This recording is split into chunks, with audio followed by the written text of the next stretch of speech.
Rheumatoid arthritis दुनिया की एक भयावह बीमारी है और दुर्भाग्य है कि इसका कोई निराकरण नहीं है और दुनिया की किसी भी चिकित्सा पद्धति में इसका कोई इलाज भी नहीं है। ये महिला हैं। बहन जी, आपकी उम्र कितनी है? 45 ईयर्स। आप मेरे पास पहले कब आई थी? 2006 में। 2006 के अंदर। तो इनके हाथ देखिए, ये 2006 में आई थी, तब मैंने इनको समझाया था। अब किसी वजह से ये नहीं आ पाई। उस समय के घुटने बहुत ख़राब थे। मैंने इंट्रा आर्टिकुलर सूजन का इंजेक्शन घुटनों में लगाया था। कितने साल पहले लगाया था? 14 साल पहले। 14 साल पहले लगाया था। तो उससे आपको अब तक आराम आ गया? जी। ये उंगलियां कब से टेढ़ी होना शुरू हुई? ये पिछले 1 साल से। पिछले 1 साल से। तो आपको पता थी मैं कहाँ हूँ? नहीं आई? हाँ सर, एड्रेस मतलब वो हो गया। अरे यार, मेरा एड्रेस तो दुनिया में सुभाष चंद्र नाम डालो, गूगल बता देगा। जी ठीक है। अब आपको आज कितना, कौन सा दिन है? आज 13वां दिन है। तो ये ऐसी कंडीशन लेकर के आई थी और आज कितना सुधारोगे करके बताइए। देखिए, आज इन्होंने अपने आप अपने हाथों से बिना मेरे टच किए सीधा कर लिया है।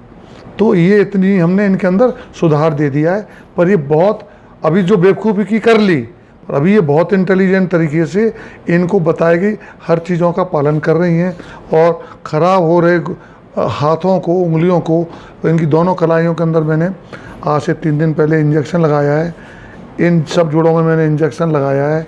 इस जोड़ में इंजेक्शन लगाया है और इस जोड़ में भी इंजेक्शन लगाया है। दोनों रिस्ट जॉइंट और मेटाकार्पो फेलिंजल जॉइंट्स 5 अंगूठे का भी लगाया है।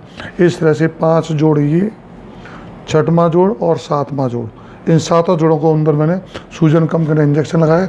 इंजेक्शन में सैटरडे को लगाया था, आज मंगलवार है। जी सर। तीसरा दिन। हाँ जी कितना फ़ायदा हुआ है? सर, बहुत इम्प्रूवमेंट है। काफ़ी इम्प्रूवमेंट है। क्या इम्प्रूवमेंट हुआ, ज़रा जोर से बोलिए। सर, जो जॉइंट्स मतलब वो लगते थे ना, बिल्कुल जैम लगते थे। हाँ। तो उसमें लूज, ऐसा लगता है कि हाँ लूज हो रहा है। वो जॉइंट जाम लगते थे, वो लूज हो गए हैं। जी, वो मतलब फील आता है कि उसमें गैप बन रहा है। गैप बन रहा है। जी। और हमारे फिजियोथेरेपी भी चल रही है। हाँ जी। गर्म पानी में डाल के। जी जी। और उससे आपको बहुत आराम मिल रहा है। जी सर। ठीक है। अब ज़रा मूवमेंट करके बताइए। Very good. जब आप आए थे तब सर इससे ज़्यादा सीधा नहीं होता था। ये नहीं हो रहा था। बहुत अभी सीधा हो रहा है। जी, अब हो जा रहा है। हो जा रहा है। आप घर पे कितने घंटे करती हैं? घर पे भी मैं 2 बार करती हूँ। जैसे अभी यहाँ से जाने के बाद शाम को 6 बजे और फिर रात में सोने से पहले। जी। और हमने आपकी एंटी रूमेटॉइड दवाएं सब चला दी। जी जी सर। जो आपने बीच में बंद कर दी थी। हाँ, वो 10 साल तक बंद। 10 साल बंद रही। बंद कभी नहीं करनी है। जी। जब खाना बंद कर दें तब दवा खाना बंद कर दें। हाँ सर, अब नहीं छूटेगी। ये इसका भोजन है। रूमेटॉइड अर्थराइटिस को अपना पेट समझ लीजिए। जी। जैसे पेट में 3 बार खाना डालना पड़ता है, ऐसे इसको खाना पड़ता है। दवाएं 1 बार सुबह नाश्ते के साथ, 1 बार रात को खाने के साथ। जी। ये दवाएं लेनी पूरी ज़िंदगी। ठीक है। जब रेगुलर लेंगी तो जो आपके जो ESR, C reactive protein, anti CCP सब आपके आसमान पर लटके हुए हैं, वो सब ज़मीन पर आ जाएंगे। जी। तो उसमें समय लगेगा, वो आपको करना है। ठीक है। हाँ। अब आपने सुधार पाया। जी। अच्छा, अब मैं इनके साथ ही दूसरी महिला बैठी हुई हैं। इनके साथ दूसरी महिला बैठी हुई हैं और इनके हाथों को देखिए। अब इनके हाथ पूरे टेढ़े हो चुके हैं और जो विकृतियाँ दिखाई गई हैं मेडिकल साइंस के अंदर, गूगल के अंदर, और जो अंग्रेज़ों के देश में वाइट स्किन जो कंट्रीज़ हैं उनकी बीमारी है ये, हिंदुस्तान की बीमारी नहीं है। और इसी को एक्चुअली गठिया कहा जाता है। लोग गाउट को भी गठिया कहते हैं, पर वो अलग चीज़, उसमें यूरिक एसिड बढ़ जाता है। इसमें RA फैक्टर, रूमेटॉइड फैक्टर बढ़ता है, सी रिएक्टिव प्रोटीन बढ़ती है, एंटी CCP बढ़ता है। वो एक स्पेशल टेस्ट है, थोड़ा महंगा होता है। रिपोर्ट भी 3-4 दिन बाद आती है। पर जैसे ही शक हो, छोटे हाथों में, उंगलियों में, पैरों की उंगलियों में ज़रा भी सिकुड़न आए, अकड़न आए, तो तुरंत ही इस टेस्ट को कराना चाहिए। टेस्ट कराने में पैसे को नहीं देखना चाहिए, क्योंकि अगर ये बीमारी बढ़ गई तो फिर ये डिफॉर्मिटी आ जाती है। अब दोनों हाथों को आप मुझे सीधा करके बताइए। सीधा हाथ हथेली ऊपर कर लीजिए। हाँ, 2 इसकी भी करिए। अब देखिए हथेलियों की क्या पोजीशन हो गई है। हथेली पोजीशन है, एकदम ज़बरदस्त डिफॉर्मिटी है। और इस डिफॉर्मिटी के अंदर ये कुछ भी जो नॉर्मल वर्क है, घर का ब्लाउज के बटन लगाना, अपने पजामे का नाड़ा बांधना, आटा गूंथना, रोटी बनाना, ये कुछ नहीं कर पा रही हैं। इनके बेटे और इनके पति इनकी हेल्प करते हैं। तो ये जो डिपेंडेंट हो जाते हैं मरीज़, उनको इंडिपेंडेंट बनाना, और ADL एक्टिविटी और डेली लिविंग, जो रोज़ाना हमारा ज़िंदगी जीने के कार्य हैं, उनको नॉर्मल कर पाएँ। तो हम डिपेंडेंट से इंडिपेंडेंट करने की कोशिश करते हैं। यदि मरीज़ ईमानदार होता है तो इंडिपेंडेंट हो जाता है। यदि मरीज़ जिद्दी रहेगा, आज कभी रामदेव का इलाज, परसों यूनानी इलाज, फिर होम्योपैथी इलाज, ऐसे भटकता रहेगा। खूब लो, रामदेव का लो, यूनानी लो, होम्योपैथी लो, चटनी लो, आइसक्रीम लो, मुरब्बा लो, अचार लो, खूब लो, पर 4 रोटी और 1 सब्जी दाल जरूर खाओ। मुख्य खाने से नहीं भटक सकते। ऐसे ही रूमेटॉइड अर्थराइटिस के अंदर आप DMARD, disease modifying anti rheumatoid drugs, इनसे नहीं भटक सकते। वो तो चलेंगी ही चलेंगी। अगर वो नहीं चलाएंगे, सिर्फ इधर उधर की दवाओं में फंसे रहेंगे, तो आपका सत्यानाश हो जाएगा। और सत्यानाश इसी को कहते हैं। अब होता क्या है, अब जरा अपने कंधे ऊपर उठाइए, उठने नहीं, बाहों को ऊपर उठाइए, बाह आसमान में उठाइए। अब देखिए इनका कंधा भी नहीं ऊपर उठ पा रहा है। इसको इधर वाला उठाइए, ये भी नहीं उठा पा रही हैं। ये तो जो यहाँ इलाज चला 3-4 दिन तो उठने लगा है, नहीं कंधा पूरा जाम था, राइट एंगल से ऊपर उठा ही नहीं पा रही थी। दिखाइए, कोनी भी इनकी जाम है, नीचे रखिए हाथों को। अब कोनी भी इनकी काफ़ी टेढ़ी थी, वो काफ़ी सीधी हो गई हैं। कलाई चलाइए, अब कलाई नहीं चल पा रही है। अब कलाई में मुझे इंजेक्शन देना पड़ेगा, स्पेस खत्म है, तो देने के बाद फिर इसको ट्रैक्शन दूंगा, तब कलाई का मूवमेंट पूरा आ जाएगा। रही बात इन डिफॉर्मिटीज़ की, ये डिफॉर्मिटीज़ को ठीक करने के अंदर बहुत पापड़ बेलने पड़ेंगे। अब ये तो कायदे से रिप्लेसमेंट होना चाहिए, इन सभी जॉइंट्स का रिप्लेसमेंट होना चाहिए, तब सही हो पाएंगे। क्योंकि उंगलियों में जितनी भी डिफॉर्मिटी हम सोच सकते हैं, रूमेटॉइड अर्थराइटिस में जितनी डिफॉर्मिटीज़ मेंशन है लिटरेचर के अंदर, इनके अंदर हर डिफॉर्मिटी विद्यमान है। अभी मैं इनके पैरों की तरफ आता हूँ। आप पहली बार मेरे पास कब आई थी? कितने साल पहले आए थे? 30 साल पहले आए थे। 30 साल पहले मेरे पास आई थी। हाँ, स्टार्टिंग में आई थी। तब मेरे हाथ वगैरह भी इतने नहीं थे खराब। हाथ इतने खराब नहीं थे। फिर वापस क्यों भाग गई? फिर डॉक्टर साहब ने हाथ से दबा के सीधे भी कर दिए थे अपोलो हॉस्पिटल में। नहीं, भाग क्यों गई आप? अपोलो में मैं था तब भाग गई। डॉक्टर साहब को गुस्सा हो गया था, क्योंकि मैंने आपको कड़वा सच बताया था। मैंने किताब में फोटो भी दिखाए थे कि अगर नहीं करेंगी तो आपकी उंगलियां इस फोटो जैसी हो जाएंगी। डर के भाग गई। आप डर के भाग गई थी, ठीक है, डर के भाग गई। और फिर आप पता नहीं कितने डॉक्टरों पे गई, और आपने हिंदुस्तान के जो सबसे बड़े डॉक्टर्स हैं सबको दिखा लिया, पर उन्होंने किसी डॉक्टर ने आपकी उंगलियों से हाथ नहीं लगाया। सिर्फ पर्चे चेंज करते रहे और दवाएं लिखते रहे, ठीक है, और इन पे कुछ नहीं किया, ना आपने कुछ किया, ठीक है। तो उसका नतीजा आप भुगत रही हैं, ठीक है जी। आप आइए सर यहाँ पर। ये इस महिला के पति देव हैं। सर आप बताइए, आपने क्या क्यों आप चले गए थे? बस एक तो बहुत दूर था अपोलो हॉस्पिटल। मैं अपोलो हॉस्पिटल दूर था। हाँ, मॉल टाउन में रहता हूँ मैं। हाँ, तो मॉल टाउन से अमेरिका में तो नहीं था अपोलो हॉस्पिटल? नहीं, खैर वो तो बात सही है, तो लेकिन फिर भी हमारे एफर्ट से तो दूर था। 3 महीने बाद बुलाता था सर। और फिर मैं सर्विस में था, तो मेरे 3 महीने बाद बुलाता था। जी जी, 3 महीने बाद तो बुलाना पड़ेगा। 3 महीने बाद हर मरीज आएगा, 3 महीने बाद सब टेस्ट देंगे। क्योंकि DMARD जो दवाएं होती हैं उनसे लिवर फंक्शन, किडनी फंक्शन और बोन मैरो फंक्शन चेंज होते हैं, तो हमें 3 महीने बाद टेस्ट कराने पड़ते हैं और डोज रेगुलेट करनी पड़ती है। तो 3 महीना इतना ज़्यादा था कि आपने ट्रीटमेंट ही छोड़ दिया। क्या परेशानी थी? बस यही परेशानी, में सर्विस में था, इतना तो समय नहीं मिल पाता था। स्वीकार कर रहे हैं? हाँ जी, क्यों नहीं, अब गलती मत स्वीकार करिए आप। जी जी, अब गलती मत करना। जी जी, ठीक है जी। अब आ गए हैं तो इन हाथों पे मुझे काम करने दीजिए, जिससे मैं कुछ रिजल्ट दे पाऊँ। आपका इलाज छोड़ के बहुत पछता रही हूँ। क्या बोला आपने? मैं डॉक्टर साहब का इलाज छोड़ के बहुत पछता रही हूँ, बहुत दुखी हूँ। पछताए हो क्या जब चिड़िया चुग और लास्ट में मुझे फिर डॉक्टर साहब की शरण में ही आना पड़ा। मेरी शरण में आना पड़ा? और जब बताया था ये नुकसान हो जाएगा तब तो नहीं मानी थी आपने? बहुत बड़ी गलती हो गई जी। गलती हो गई, चलो अब कुछ करने की कोशिश करेंगे। अब मत भाग जाना। नहीं जी, अब नहीं भागना। अब इनके पैर देखे जाएं, तो इनके पैर देखिए, ये पैरों की हालत है, ये पैरों की हालत है। सभी जितने भी ज़्यादा डिफॉर्मिटी आ सकती हैं वो सब डिफॉर्मिटी इनके पैरों के अंदर है। दूसरे पैर को देखिए, इस पैर की भी यही हालत है। तो रूमेटॉइड वाले मरीजों से मेरा निवेदन है, कृपया यदि डॉक्टर आपको इसका भयावह रूप दिखा रहा है तो करीब इसको भागे नहीं। ये लंबी बीमारी है, पूरी ज़िंदगी इलाज चलेगा, दवाएं पूरी ज़िंदगी चलेंगी। मैं एक काम और करता हूँ, मुझे आयुर्वेद का भी अच्छा खासा ज्ञान है, तो मैं क्या करता हूँ, जैसी टेस्ट एबनॉर्मल होने लगते हैं तो मैं DMIRDs को रखता तो ज़रूर हूँ, उनकी डोज कम कर देता हूँ और उस चीज़ को मैं आयुर्वेदिक मेडिसिन से रिप्लेस करता हूँ, तो साइड इफ़ेक्ट कम हो जाते हैं और इफ़ेक्ट के अंदर कोई कमी नहीं रहती। तो घबराएं नहीं, मैं आयुर्वेदिक पर अकेली आयुर्वेदिक दवाएं देंगे तो रिजल्ट नहीं आएगा। एज सप्लीमेंट तो चल जाएंगी। अगर सब्जी बहुत अच्छी नहीं बनी है तो नींबू का अचार ले लो, आम का अचार ले लो, थोड़ी हरी धनिया की चटनी ले लो, आपका काम चल जाएगा।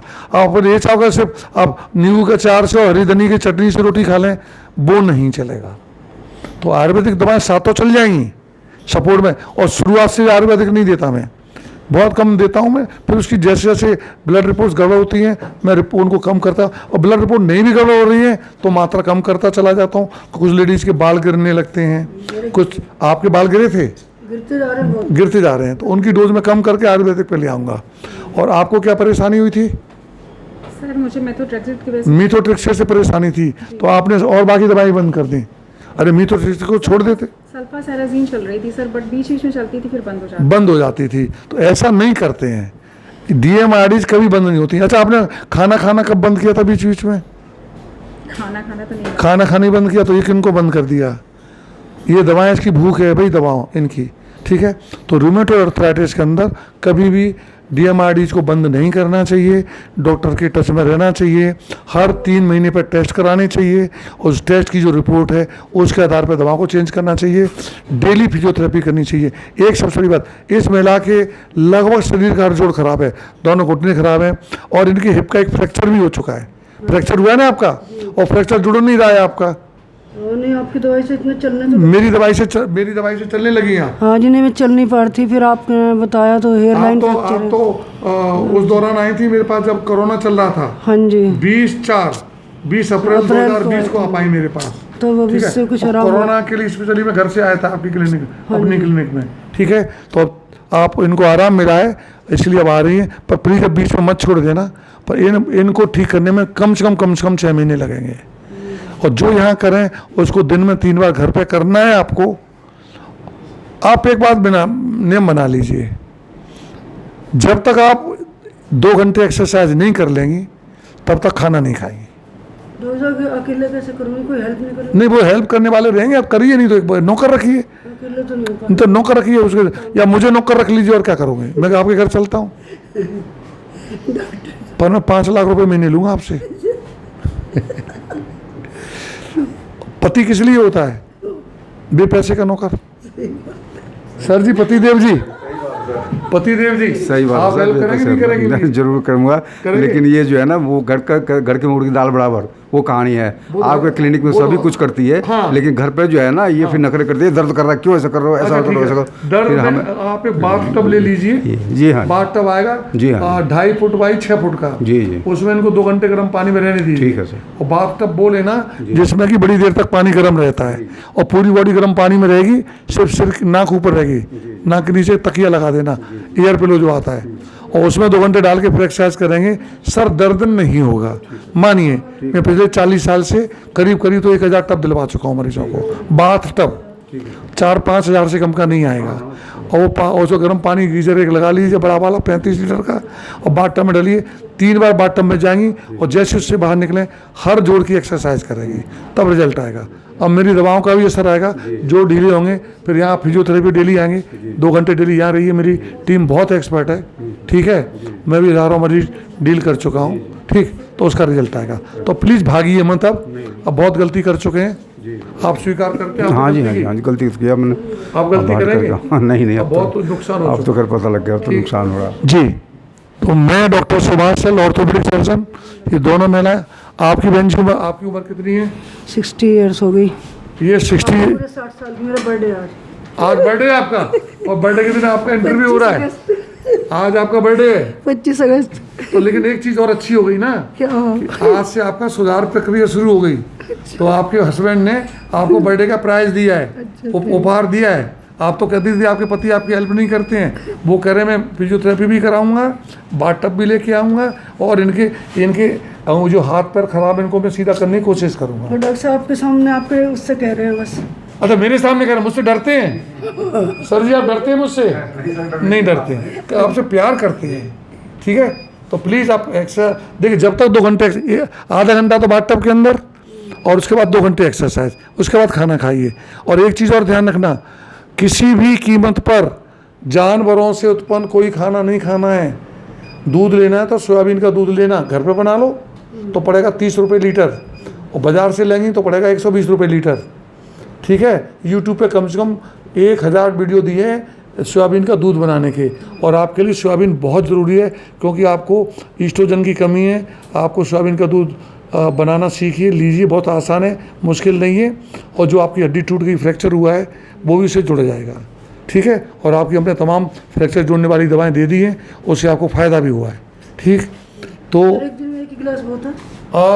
एक दिन में 3 गिलास पीजिए, कोई नहीं दिक्कत सर, इससे इतना नहीं पी पाऊंगी मैं। तो जितना पी ले उतना पी लीजिए, 2 गिलास पी लीजिए, अच्छा जी, उसका दही बना लीजिए, अच्छा उसका दही बना के कड़ी बना लीजिए। ठीक सर। ठीक है ना, आपके अंदर प्रोटीन की भी बहुत ज़्यादा कमी है। ठीक है ना, वो ज़रूरी है। मैं डॉक्टर दालों से दर्द तो नहीं पड़ता? नहीं, दालों से दर्द नहीं पड़ा, दाल तो चाहिए। आपकी हड्डियाँ पूरी खोखली पड़ी हैं, आपकी पूरी हड्डी खोखली पड़ी है, ऑस्टियोपोरोसिस हो रही है, उसके इंजेक्शन आपको जोलिट्रोनिक आपको और तमाम दवाएं दी गई हैं। अगर दाल नहीं लेंगी तो हड्डी कैसे बनेगी? दाल, चना, मटर, राजमा, छोले, सेम, सोयाबीन सब खाओ, जिसमें 2 परत होती हैं। मूंग में, सुनो, मक्का में, गेहूं में, चावल में और बाजरा में 1 परत वाले जीव हैं, इनको मोनोकोटिलिडन कहते हैं। और सभी दालों में, सेम में, मटर में, राजमा में 2 परत वाले बीज होते हैं। पानी में भिगा दो और दूसरे दिन करो तो 2 हिस्सों में बट जाएगी वो। तो जो 2 हिस्सों में बट जाते हैं उन सब में 25 से 30% प्रोटीन होती है। मक्का, बाजरा, गेहूं, चावल, इसमें 5 से 10% प्रोटीन होती है। तो हम उससे 5 का नोट लेंगे या 20 का 50 का नोट लेंगे। और सोयाबीन के अंदर 45 से 55% प्रोटीन होती है, और उसमें एक ऐसी चीज़ पाई जाती है जो महिलाओं के अंदर हो तो उनको परेशानी नहीं होगी। ठीक है, जिसको ईस्ट्रोजन कहते हैं, तो वो सोयाबीन में पाई जाती है। तो खूब सोयाबीन लो, खूब दालें खाओ, खूब मटर खाओ, पालक मटर की सब्जी बनाओ, वो खाओ। ठीक है ना, और सोयाबीन की बढ़िया भी आती है जिसको, हाँ, न्यूट्रिला, और उसका पनीर भी आता है जिसको टोफू कहते हैं, वो लीजिएगा। पेन तो नहीं बढ़ेगा ना? नहीं, पेन बिल्कुल नहीं बढ़ेगा, वो मेरी जिम्मेदारी है, मैं पेन नहीं बढ़ने दूंगा। बाथटब लेके आओ, मुझे बाथटब का एक वीडियो बना के भेजना। मैं विश्वास नहीं करता किसी मरीज़ पे, मुझे हर मरीज़ का वीडियो चाहिए, और घर पे फिजियोथेरेपी करें उसका वीडियो बना के भेजिए। मैं विश्वास नहीं करता किसी मरीज़ का, हर मरीज़ झूठा होता है, और जो नुकसान होता है उसका जिम्मेदार डॉक्टर होता है, जो आप झेल रही हैं। तो आप वीडियो एक्सरसाइज करें, मुझे वीडियो भेजिए। एक दिन में मुझे करीब 30 से लेकर 100 तक वीडियो मरीजों के आते हैं। मैं सबको स्टडी करता हूं, और जिस वीडियो में मरीज से कोई गलती हो रही है उसको मैं तुरंत सुधारता हूं। मैं तो गांव का हेड मास्टर हूं, घर तक खबर लेता हूं। ठीक है ना, ठीक है मैडम, आप भी घर से वीडियो डालेंगे। आप पट्टा लगा रही हैं? जी सर। जी सर, ठीक है, ओके। मैं doctor Subhashal, orthopaedic surgeon, bone joint care, A74 Sarita Vihar, new Delhi. Mobile 9810124433, landline 01142430066।